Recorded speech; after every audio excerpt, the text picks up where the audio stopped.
A gente vai dar continuidade ao livro de Joana de Ângeles, Constelação Familiar, e hoje nós vamos falar um pouquinho sobre o capítulo 3 e 4. E vamos retomar, então, uma frase da outra exposição, que diz que a família é o resultado do largo processo evolutivo do espírito, na extensa trajetória vencida por meio das sucessivas reencarnações. Então, nós sabemos que o encontro da família não é um mero acaso, que todos nós temos a família que precisamos, no momento que precisamos da nossa evolução. E para isso, tudo isso é preparado no mundo espiritual. Pais e filhos, constelação familiar de espíritos afins. Afins no sentido de que precisam desse momento para a sua evolução, mas nem sempre são espíritos assim tão afins. Nós vamos conversar um pouquinho sobre isso hoje, no momento em que falamos dos pais, no momento em que falamos dos filhos. Então, quem são os genitores? Os genitores são espíritos, somos nós, no mundo espiritual, que antes do renascimento nos comprometemos com todo o processo de educação e acolhimento dos filhos.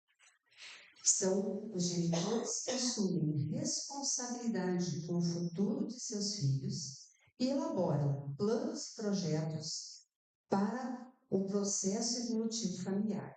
Então, isso é um plano muito extenso, muito detalhado, muito preparado. E também esses genitores são preparados lá no mundo espiritual. A gente fez até uma casinha ali, meio Family Center, então todo mundo vai estudar antes de poder assumir esse papel. Porque não é assim, eu vou lá, vou ser mãe, vou ser pai, vou ter filhos, vou fazer isso, vou fazer aquilo, não.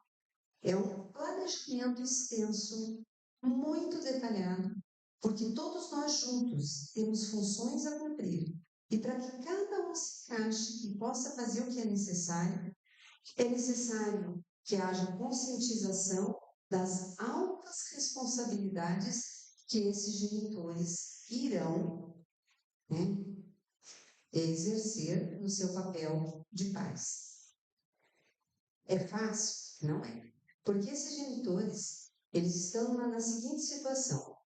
Ou eles voltam porque eles se comprometem com um grupo familiar, com espíritos afins, ou pessoas que necessitam da sua ajuda, eles dizem assim, não, eu vou na frente e eu vou te esperar e cuidar de você. Quem são esses genitores? Qualquer um. Pode ser a mãe que vai receber de novo um filho, pode ser o filho que vai receber essa mãe, pode ser espíritos amigos, podem ser pessoas que tiveram grandes desavenças em reencarnações anteriores. E aí, depois de tudo muito combinado, muito planejado, tudo super organizado, o pessoal fala assim, está na hora, pode ir, está no momento certo. Ele vem os pais. Mas será que o plano sempre dá certo? E quando não dá certo, por que é que o plano falha? Porque nós, independente de virmos no papel de pais ou de filhos no primeiro momento, somos imperfeitos.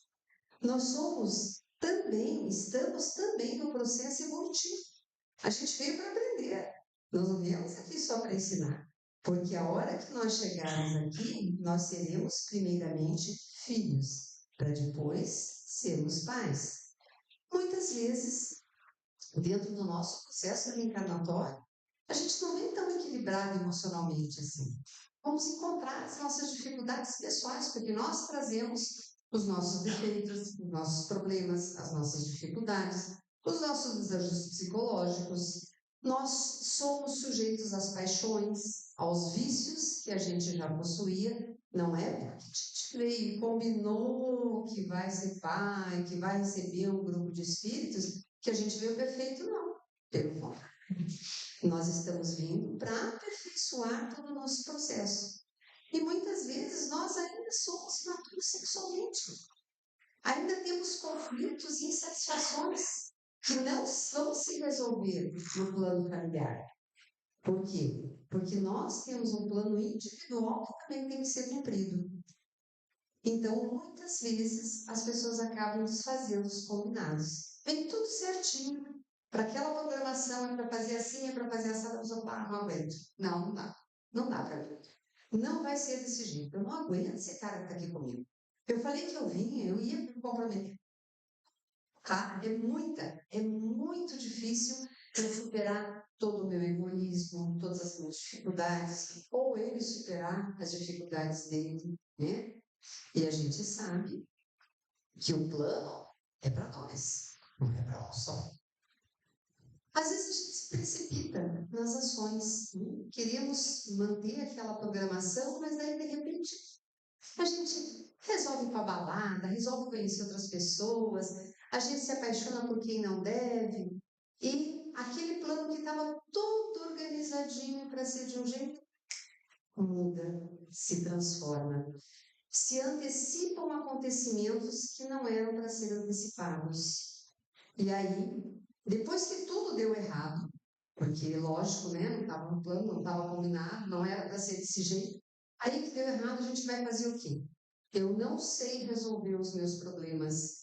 Como é que eu vou resolver todas as mazelas, todas as dificuldades? Muitas vezes optamos por situações erradas, por respostas equivocadas. Entre elas, uma menina que engravida e prefere abortar do que assumir a responsabilidade de ter aquele filho no momento que não é adequado para ela, ou que abandona essa criança, ou essa criança acaba indo parar em outros lugares pela imaturidade, pelas dificuldades causadas pelos próprios pais, ou acaba desejando ou despejando sobre a criança todas as suas dificuldades, através de maltratos e de maldades. Né? A gente tem visto tantas coisas erradas nos noticiários, pais que matam filhos, pessoas que destroem outras pessoas, a pessoa que não consegue conviver com a outra, então mata os filhos e a mãe.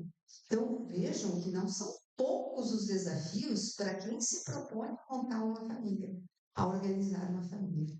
E por mais que o planejamento seja feito no mundo espiritual, que a gente vá lá, né, naquela casinha lá de planejamento familiar, tudo é ensinado, a gente sai de lá com aquela vontade de fazer a coisa certa, mas de repente a gente não faz a coisa certa. Né? Só pensar na gente, como a gente falha nas mínimas coisas, né? A pessoa quer fazer um regime, ela fala assim, não, vou começar meu regime na segunda-feira, mas nem segunda-feira tem um aniversário, daí na terça tem não sei o que, a gente não começa. Então, da mesma forma que nós às vezes não temos disciplina, não temos consciência do nosso poder de organização, de comprometimento, nós também falhamos em tudo aquilo que a gente se comprometeu lá no mundo espiritual. E quando a gente chega aqui, as coisas não dão muito certo. Mas, quando dá certo, o nascimento de um filho é que nos torna pais. Como é que a gente vira pai? A gente tem um filho. E nesse momento exato, a gente cria esse vínculo maravilhoso que é entre pais e filhos. Que não só filhos físicos, né, carnais, mas também os filhos que a gente acolhe.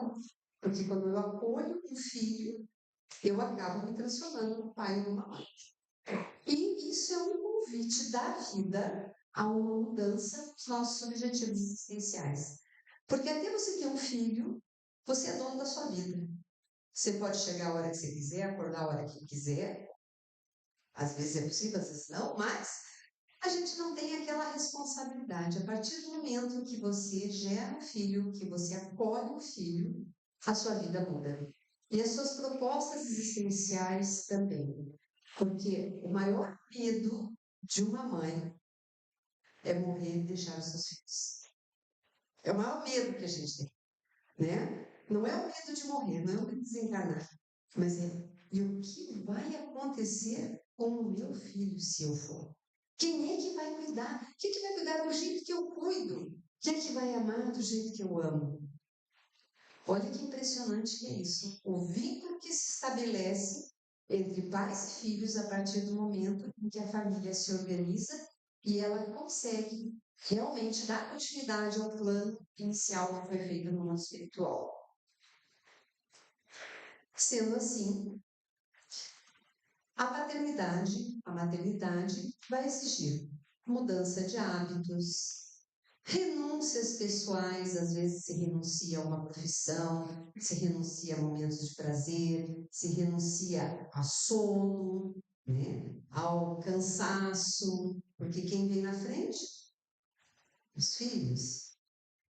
E existem exigências enormes quando você tem uma criança, porque a criança ela é dependente de seus pais do momento que ela nasce até o momento em que ela possa seguir sozinha nos seus passos. E que os pais têm que entender que também esses filhos são espíritos independentes que, num determinado momento, eles vão seguir suas vidas. E nós, pais, temos deveres para o desenvolvimento físico, em primeiro lugar, que, como eu falei, eles nascem superdependentes. Um bebê humano não sobrevive sem cuidados. Um bebê do mundo animal, às vezes um cavalinho, acaba de nascer, já estica as perninhas, está trocando o campo. E se perder a mãe e o pai, se vira. Né? Mas um bebê humano não faz isso. O desenvolvimento intelectual. Um bebê humano só se torna humano se ele tiver um outro humano na frente dele. E essas experiências já foram feitas em muitos lugares. Um bebê humano adotado por lobos vira lobo. Adotado por cachorro vira cachorro. Um bebê só se torna humano com o contato de pai e mãe, com o contato humano, com o rosto, com a face, com o olhar, com o sorriso. É isso que transforma um bebê humano num ser diferenciado. Emocionalmente, ele precisa desses pais, porque é o pai que acolhe, é o pai que cuida, é o pai e a mãe, né? No caso, os pais. E o desenvolvimento moral, porque é através do desenvolvimento moral que nós ajudamos na evolução dos nossos filhos espiritualmente. Finalmente, os pais vão precisar desenvolver tolerância, paciência e principalmente o respeito à vida, o respeito à vida dos seus filhos, o respeito à vida familiar que eles estão constituindo. Então, a busca pelo autoconhecimento e equilíbrio é necessária, pois os pais educam pelo exemplo, pela sublimação, pela capacidade de amar e de superar-se. Isso é uma coisa muito importante da gente entender, porque os pais educam primeiramente pelo exemplo. Vocês podem verificar, qualquer criança, ela é um reflexo do lar onde ela vive. A educação, o carinho, o cuidado, toda a sua estrutura se faz quando ela enxerga esse pai e essa mãe na sua frente. Por isso, o papel dos gestores é muito importante. E são esses pais que vão ajudar a construir uma sociedade melhor. Por quê? Se esses pais são honestos, são corretos, são trabalhadores, são dignos, são respeitosos, são amorosos, não tem como dar errado, gente. Não tem como dar errado. Tá? Tudo bem que tem uns espíritos aí que vêm, que precisam de muito mais que isso para melhorar. Mas o amor, ele é soberano. E mesmo crianças muito difíceis, muito rebeldes, através do amor, elas são corrigidas e elas encontram um caminho melhor. Mas se elas chegam aqui e não tem nada disso, aí não tem jeito. Né? Aí nós somos responsáveis por aquilo que nós combinamos e cumprimos. E os pais são eles que, junto com os filhos, constituem o lar. E o lar é a base da sociedade. Não tem como nós construirmos uma sociedade sem antes constituir a família. Nós não conseguimos colocar os tijolos lá de cima se não tiver essa base aqui embaixo. Quanto mais organizada, quanto mais sólida, quanto mais estruturada for a base desta sociedade, melhor será essa sociedade. Às vezes a gente se questiona, né, por que no nosso país as coisas são tão bagunçadas, tão desorganizadas, e você olha às vezes um outro país e as coisas parecem que são tão organizadas. É porque a base constituída é diferente. Talvez esses espíritos que estão em outros lugares já sejam espíritos que já estão muito mais evoluídos e já conseguem trabalhar com essa estrutura de uma forma muito mais clara e muito melhor do que, às vezes, espíritos que estão ainda no processo evolutivo e vão ter que fazer a coisa errada, vão ter que aprender, vão ter que ir melhorando a cada momento, porque esse é o nosso papel, é por isso que a gente volta, para fazer esse trabalho e para melhorar a cada momento. Então, esse nosso muro aqui vai ser perfeito na hora que a família for perfeita, que a família for realmente acolhedora, amorosa, respeitosa e que ela trilhe os caminhos do desenvolvimento moral e intelectual juntos. Mas a família não são só os pais. Ela também necessita dos filhos. E os filhos deveriam ser fruto da parceria afetiva. Então, sempre que um casal se une, existem muitas condições para a união do casal, existem muitos momentos em que a gente se encontra para fazer esse trabalho, mas isso já estava planejado. A menos que nós, como eu já falei, saiamos do caminho, que a gente faça escolhas que não eram aquelas que estavam combinadas. Que a gente se deixe levar pelo vício, pela paixão, pela facilidade. E hoje, o nosso mundo remete a isso. Nós temos tantas facilidades para nos desviar do caminho, que é muito fácil você deixar de cumprir tudo aquilo que você queria. Hoje, a erotização, as redes sociais, todo o acesso que nós temos ao mundo nos dá muitas escolhas. E nem sempre a gente faz as melhores escolhas. Nós não estamos prontos para isso ainda. Nós ainda estamos no processo de desenvolvimento. Os herdeiros dos vínculos sanguíneos, que são os filhos, ou de compromissos assumidos, porque às vezes os filhos eles não vêm pelo processo da carne. Às vezes eles vêm por outros processos, porque a família ela é um pouco mais estendida que só os pais e os filhos. E a gente sabe disso. Às vezes entra no pedaço muitas outras pessoas que fazem parte do nosso grupo familiar. E muitas vezes, alguns pais assumem filhos que não são seus, não são filhos consanguíneos, mas são filhos que vão ser acolhidos no seu processo de desenvolvimento familiar.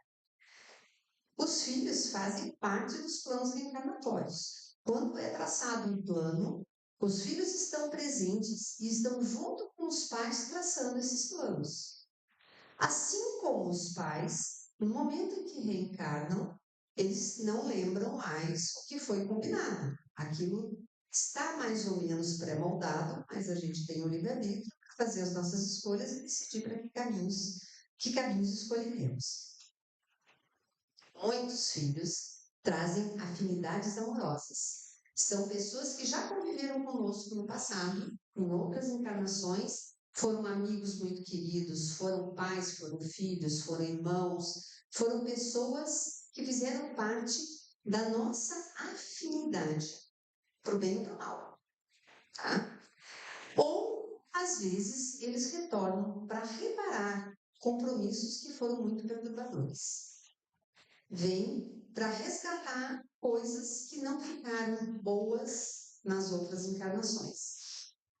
E buscam essa recuperação e a sua evolução espiritual. precisam do quê?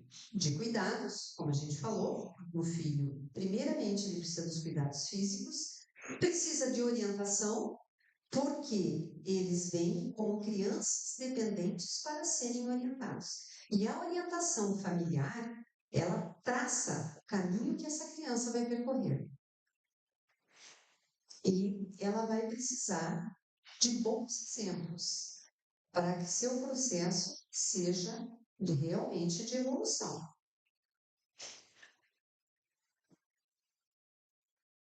Aos filhos cabe amar e respeitar os seus pais, porque um filho, ele teve a oportunidade abençoada do renascimento, porque alguém se comprometeu de recebê-los. E tanto no corpo físico, como no lar, de que necessita para evoluir. Então, vocês imaginem, eu vi um WhatsApp hoje muito lindo, que falava que os filhos têm que abrir a porta e reconhecer a mãe que está dentro deles. Porque a mãe que está dentro deles foi aquela mãe que os recebeu e que, por 9 meses, foi o seu universo. Teceu todas as teias do seu desenvolvimento físico, emocional e mental, enquanto no ventre. E que essa mãe fez o seu melhor. E que, portanto, a gente deve ter essa mãe livre. Ela deve ser respeitada dentro de nós, com seus erros, com seus acertos. E eu achei isso muito lindo, porque, de fato, a mãe não é perfeita. Ela não é um super ser. Ela é uma pessoa como todos. Nós escolhemos esse caminho, trilhamos esse caminho com todos os nossos defeitos e fazendo o nosso melhor, que nem sempre é o melhor, porque não somos perfeitos. Então, mesmo que os pais falhem em seus compromissos, que a sua família não seja ideal, porque é a que você precisa, que a gente encontre desafios e problemas, porque eles fazem parte do processo de aprendizagem e amadurecimento. Então, quando houver limitações, como nós temos crianças que nascem com problemas orgânicos, problemas mentais, elas fazem parte do processo do desenvolvimento familiar, porque é através dessas dificuldades que vamos curar doenças muito maiores e muito mais graves que trazemos dentro de nós. A gente sabe, por exemplo, que muitos suicidas retornam incapacitados fisicamente, para que eles não tentem de novo o suicídio. Agora, imagina uma pessoa que está com a mente que consegue perceber o mundo exterior e não pode agir nesse mundo. Por quê? Porque precisa curar aquela dor que está lá dentro, aquela doença que ele mesmo causou em si. E tantos casos, né? Isso é um exemplo mínimo entre tudo que pode acontecer com as pessoas.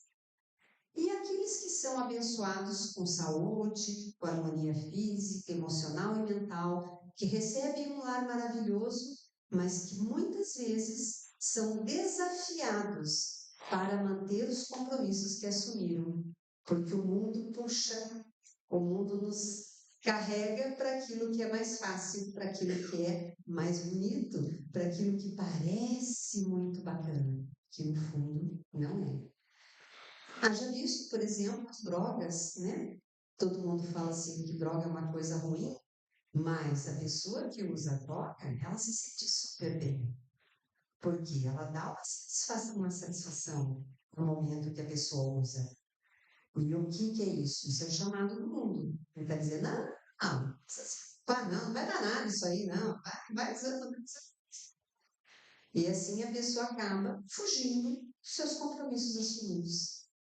Ela tinha uma vida tão boa, tão promissora, estava tudo planejado para ser o melhor, para o seu desenvolvimento intelectual, para o seu desenvolvimento emocional, para a sua harmonia, para o seu crescimento moral e o seu desenvolvimento espiritual, e a pessoa acaba achando caminhos mais fáceis e acaba se perdendo nessa caminhada. Então, o caminho tanto dos pais como dos filhos não é fácil. Não é um caminho de flores. O plano estava bonito, lindinho, até pintadinho lá no papel. Mas quando chega aqui, não é esse plano. Não é bem aqui. Um lar tranquilo e bem estruturado torna-se uma universidade de complexas disciplinas evolutivas. Pensem, com todas as dificuldades que nós temos, se a gente tiver um lar seguro, uma casa que é o nosso refúgio, que é onde eu encontro apoio, onde eu encontro segurança, onde existe amor, todas as dificuldades que eu encontrar vão me oferecer um processo de educação muito maior, muito mais rápido e muito mais seguro. É fácil a gente ter um lar estruturado? Nem sempre. Mas esse é o trabalho que pais e filhos precisam estar executando todo o tempo. Uma tentativa de organizar esse lar e de seguir a proposta que foi combinada. A convivência entre filhos e pais é um recurso psicoterapêutico valioso, trabalhando o inconsciente de ambos. Então, é um jogo. O tempo todo a gente tem um vai e vem. A gente tem amor, a gente tem raiva, a gente tem vontade de crescer, e às vezes a gente não quer crescer, a gente quer ficar lá. Mas é através desse relacionamento que vamos superar as reminiscências negativas. Então, aquelas desavenças que vinham lá de trás, a gente pode superar nesse lar, nessa convivência, na busca do aperfeiçoamento. É um programa de reconciliação, quando necessário, né? Em que a gente vê muitas dificuldades, às vezes, entre mães e filhos, pais e filhos, e a gente vê que eles passam a vida inteira remoendo tudo isso para, no final, às vezes, se desculparem. E é esse o processo. Ninguém quer mágica, ninguém vai achar que tudo vai estar resolvido só porque uma criança bonitinha aterrissou nos meus braços. Eu não sei quem é essa criança. Ela é um pacotinho fechadinho com laço, e eu abro esse laço e eu não sei o que tem dentro, porque eu não conheço, não reconheço, né? Na verdade eu conheço, mas eu não reconheço nesse momento da encarnação esse espírito que ali está. E ele pode ser um espírito de afinidade, mas pode ser um espírito com o qual eu tenho débitos ou que tem débitos comigo. E nós temos que resolver isso. Então, esse programa é também de reconciliação. E a maior busca é a do bem-estar, que só se efetua através do amor.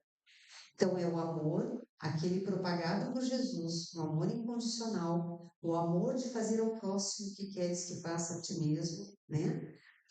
Que as coisas acontecem. E a família vai preparar para a fraternidade generalizada, porque se a gente passar na prova da família, a gente passa na prova da sociedade. Mas é aqui, ó, é na família primeiro que nós temos que acertar as nossas arestas, porque é na família que veio a prova inicial, que veio a prova principal. E é na família que a gente vai ajustando, aperta daqui, corta dali, ajusta aquele cantinho para que tudo se encaixe. Se fizermos isso, com certeza estaremos preparados para o processo social. As leis da afinidade propiciam os encontros, os reencontros e também desencontros no santuário da família, conforme os estágios evolutivos de cada um e os níveis de consciência que tivermos como grupo. Então, não adianta a gente achar que vai resolver o problema do outro. A consciência tem que ser coletiva. À medida que nós vamos evoluindo, que nós vamos aprendendo e trabalhando juntos, nós vamos adquirindo essa consciência. Vou falar para vocês uma verdade. Ninguém está preparado para ser mãe e pai. Ninguém. Porque, como eu falei, Ninguém sabe quem são os nossos filhos. Nós não sabemos. Tá? E nós não sabemos nem quem é esse companheiro que está ao nosso lado nesse processo. Porque todos nós somos espíritos individuais, com graus de evolução diferentes, e que estamos aqui no processo de aperfeiçoamento. Mas, à medida que a gente evolui, nós vamos adquirindo resistência. A gente vai se preparando para ter mais tolerância. A gente aprende a amar o outro com os defeitos que ele tem. Porque mãe é um bicho danado, né? A gente ama os filhos incondicionalmente, mesmo que eles sejam terríveis. Algumas mães às vezes desistem. Elas chegam assim no final e falam, não aguento mais, pode deixar. Mas eles dizem que se você for a uma prisão, quem nunca desiste da pessoa que está lá dentro é a mãe. Ela pega um ônibus de outro estado e ela vai lá no dia da visita para estar lá vendo seu filho. Por quê? Eu não sei qual é o tempero que foi colocado, né, nesse processo. Mas a gente imagina que esses 9 meses de convivência desse espírito no útero materno deve criar um vínculo muito forte e muito importante. E ali se consolida, né, todo esse processo de desenvolvimento familiar. E, na verdade, ser filho é uma oportunidade para de aprendizagem para tornar-se um genitor. O filho só vai ser um bom pai, uma boa mãe, se ele tiver bons exemplos e se ele for preparado dentro do seio da família para assumir as suas responsabilidades futuras. Então é um ciclo que não se fecha, né? Está sempre, ou que se fecha, que vai sempre correndo e vai acontecendo uma coisa atrás da outra. Porque esse filho, ele vai aprender a ser mãe, pai, mas também ele vai ver essa mãe e esse pai cuidarem daqueles que um dia os trouxeram ao mundo. E nós temos que ter toda essa gratidão àquelas pessoas que tiveram a coragem de assumir esse compromisso. Por isso, um dos mandamentos é honrar pai e mãe. Precisamos sempre honrar nossos pais e nossas mães. Não esperar que eles tenham sido pais e mães perfeitos. Mas eles foram o que puderam ser naquele momento das nossas vidas. E com certeza eles tiveram um papel relevante para que nós passássemos todo esse processo e a gente fosse melhorando a cada momento. Então, com isso, Joana de Ângeles nos traz mais um pouquinho da constelação familiar, que mostra que a constelação familiar, na verdade, é o nosso processo de desenvolvimento espiritual. E cada vez que a gente avança um pouquinho nesse processo, melhor se tornam as nossas famílias. Porque as nossas famílias vão sendo compostas de pessoas que estão trabalhando para a sua evolução, para o seu desenvolvimento espiritual. Isso vai acontecer na medida em que nós vamos nos preparando, vamos melhorando, vamos assumindo a responsabilidade, vamos nos comprometendo com todos aqueles irmãos que estão aqui, porque hoje nós estamos encarnados, mas nós temos os nossos irmãos desencarnados que estão esperando a chance de voltar e de continuar esse processo. E lá no mundo espiritual, eles pensam como a gente pensa. Então eu vou porque eu quero passar por isso. Eu quero voltar, eu quero melhorar. Mas aí eles chegam aqui e encontram como a gente encontra tantas dificuldades, tantos desafios. Mas eles estão esperando. E nós tivemos uma oportunidade, como Paulo falou na oração, uma oportunidade muito importante de estarmos aqui nesse momento, de termos conseguido passar pelo processo de reencarnação. E aqui estamos no nosso processo de aprendizagem, a cada momento, a todo momento, nos tornando pessoas melhores. Que assim seja.